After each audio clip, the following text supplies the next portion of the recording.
Hey guys, this is Chase, that guy with the gloves, and this is going to be Burnout Inc.'s Top 10 WWE Figures of 2014. In my opinion, the Elite Series 27, Elite Series 38, and Elite Series 29, those three series really killed it for me this year. They had a lot of great figures in them.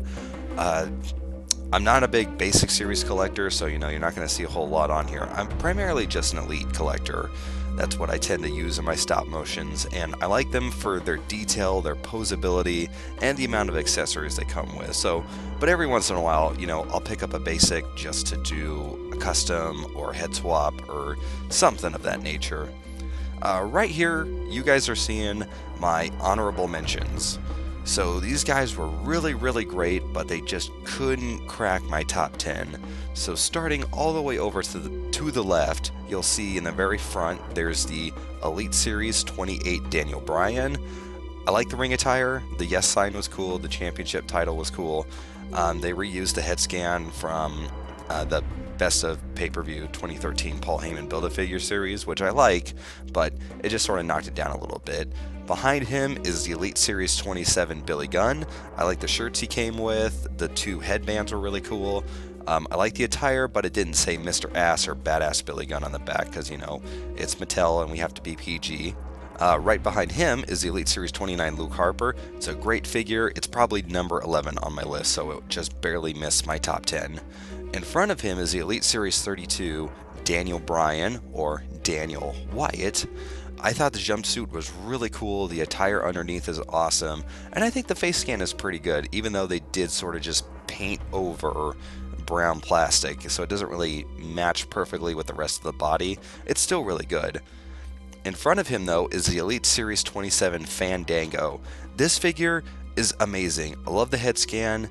The ring attire and the vest are all great. The paint detail on that figure is amazing. I really wish I did a review on it, but who knows, maybe I'll do one down the road. Next to him is the Basic Series El Torito. You can kind of see him behind him and Rey Mysterio. Not a big fan of the El Torito character, but I have to admit, this figure to me is just cool. It's a little figure with a lot of articulation, and it'll be, funny in some videos. In front of him is the Elite Series 32 Rey Mysterio.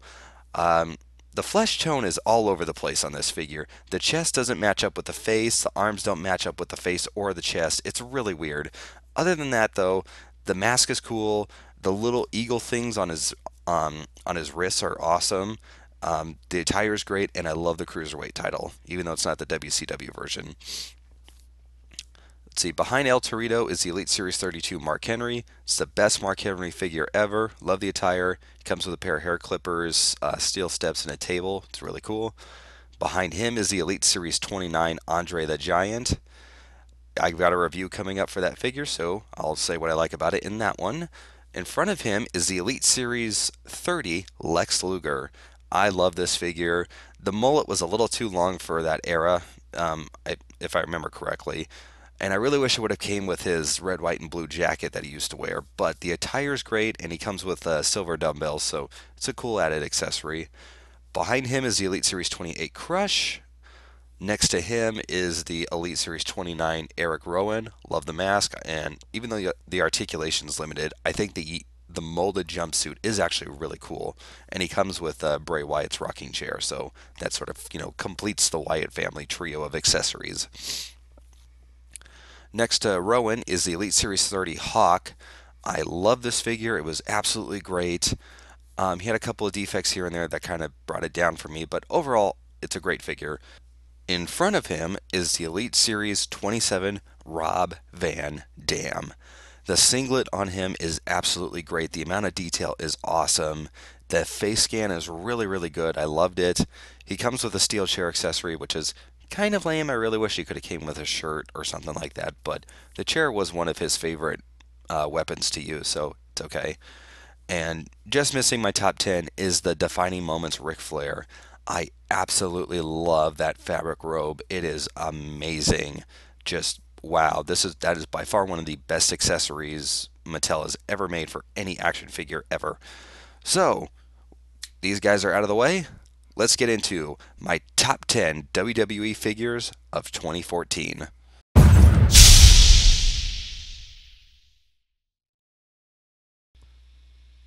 Starting off the countdown at number 10 is the Elite Series 27 Rikishi.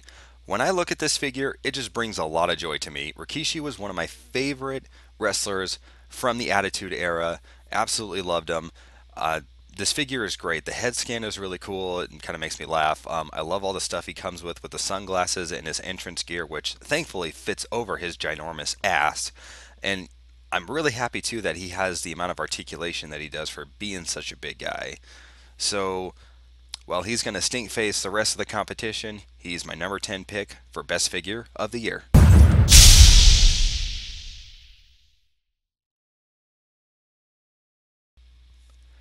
The Amazon.com exclusive Mankind. This is Mankind's appearance from 1996. I absolutely love that head scan. It is really, really cool. The mask is molded on. He comes with one of the weirdest accessories ever, his own hair, because he rips it out of his skull and tosses it in the air. The mandible claw looks good. The shirt looks really great too, and I absolutely love the detailing in the boots, which I don't really think I have a picture on here for it, so sorry about that. But they're really cool. This is a great, great addition to my collection, and I'm really happy we got Mankind from the new generation Attitude Era.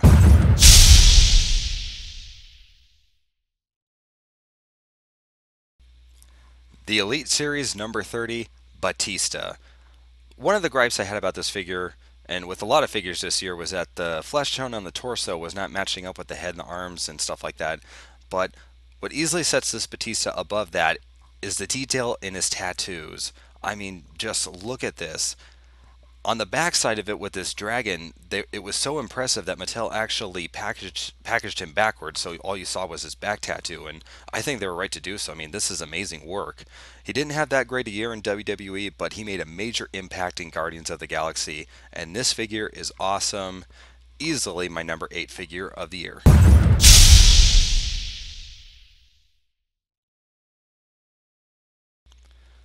The Elite Series number 26, Ultimate Warrior. You guys might say, oh, it got released at the tail end of 2013, but I didn't pick it up until this year, so, whatever. I really, really like this head scan. It's got a lot of intensity in it. I love the face paint, and this singlet is amazing. Mattel did a great job with this singlet. It looks exactly like the one that he wore at the 1992 SummerSlam. All the other detailing on this figure is great. His tattoo, the tassels, the armbands. I love the knee pads, and the boots are cool as well. This is a great figure, and it is truly my ultimate number 7.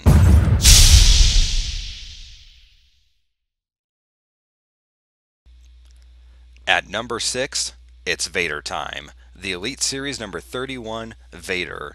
Only thing I would change about this figure is that I would make the mask a little bit more of a bolder, darker color. Other than that, it's really great. It fits over his face perfectly, and it comes off really easily too, so it's not obtrusive or anything like that. And I really love this Mastodon mask and shoulder piece. The spikes and the horns and the trunk are just amazing. The rest of the figure is great too. His articulation is great for a big guy. The gloves look really cool, spot on to what Vader used to wear. His mask comes off and the face looks really cool too. I really am sad I missed out on the Legend Series one, but this one by far trumps it.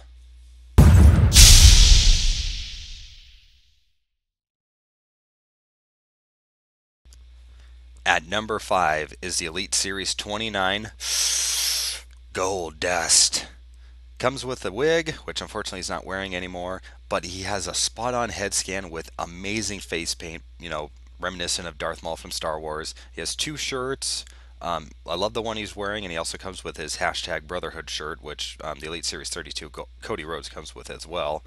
The attire is great with the silver trim and the gold. The back of it says Gold Dust and amazing little details and stuff like that. Fans were really excited to get their hands on this figure, and so was I, and I don't think we were disappointed at all. Sure, maybe he doesn't come with a robe or something a little more badass than the shirts, but easily, this was my number 5 figure of the year.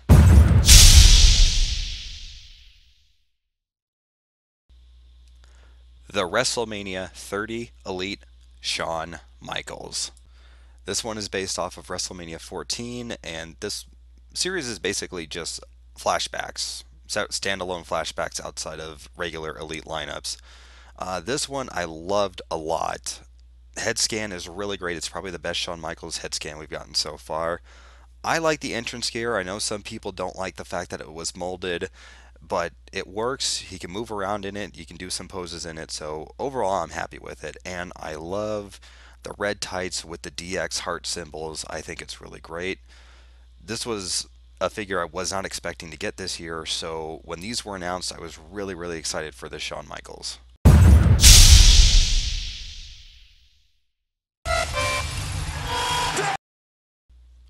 The Elite Series 28 Bray Wyatt. The leader of the Wyatt family was one of the most anticipated figures of the year, and in my opinion, Mattel did not disappoint. The head scan is spot on. The hat, the fabric shirt, his attire, everything about this figure is great. The tattoos are especially detailed. The articulation is not hindered at all. That was one of my big concerns going into it. Was usually sometimes characters with different attires than your standard wrestling uniform, the articulation can get hindered, but not at all with Wyatt.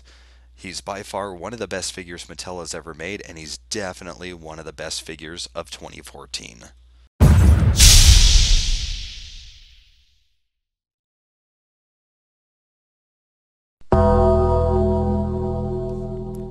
The Elite Series 27 Undertaker.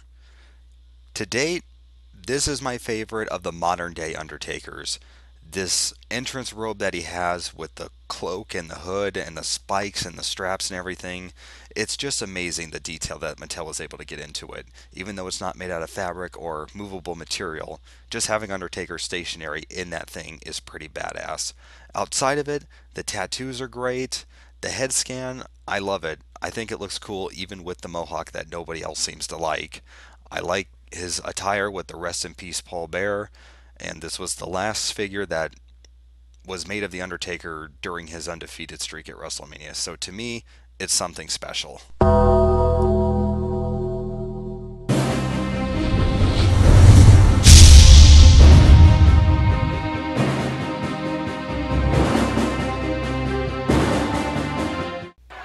Alright guys, this is it. This is the very best WWE figure of 2014. Oh man, I cannot wait to see who this is. Is this the Elite Maria Menounos figure? What? Bison, no, she doesn't have a WWE figure. Well, she should. She competed at WrestleMania in one of the best events ever when she teamed with Kelly Kelly. What? It's me, Austin! Oh, son of a bitch. It's me, Austin! It was me! Wait, what? All along, Austin! No, this isn't right. Why not? Why can't the best figure be Vince McMahon? Well, there's a lot of reasons, Bison. Wait. One of you were made fools of! Fools? What? He made me! I had to teach you a lesson! Teach who a lesson? There is no depth that I will not stoop! Yeah, we know, To Vince. make your life here on Earth a total, complete, living hell! Chase, should we tell him that he's behind him? Now, Bison, I think he figured it out. If I were you, I wouldn't do something I would regret later on. Well, Vince, it was nice knowing you.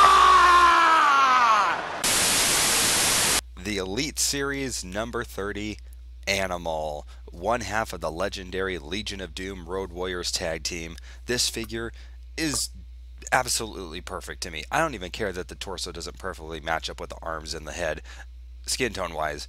The face sculpt is amazing. It's my favorite animal skin color scheme that he's ever worn for the face paint. The shoulder pads and the gauntlets are great. I love the tights and the designs with the Legion of Doom on front. The boots are amazing. Animal's big and bulky like he's supposed to be, not skinny and ripped like how the Legend series was. This to me is the perfect Animal figure that I could possibly have asked for, and it is the best WWE figure of 2014.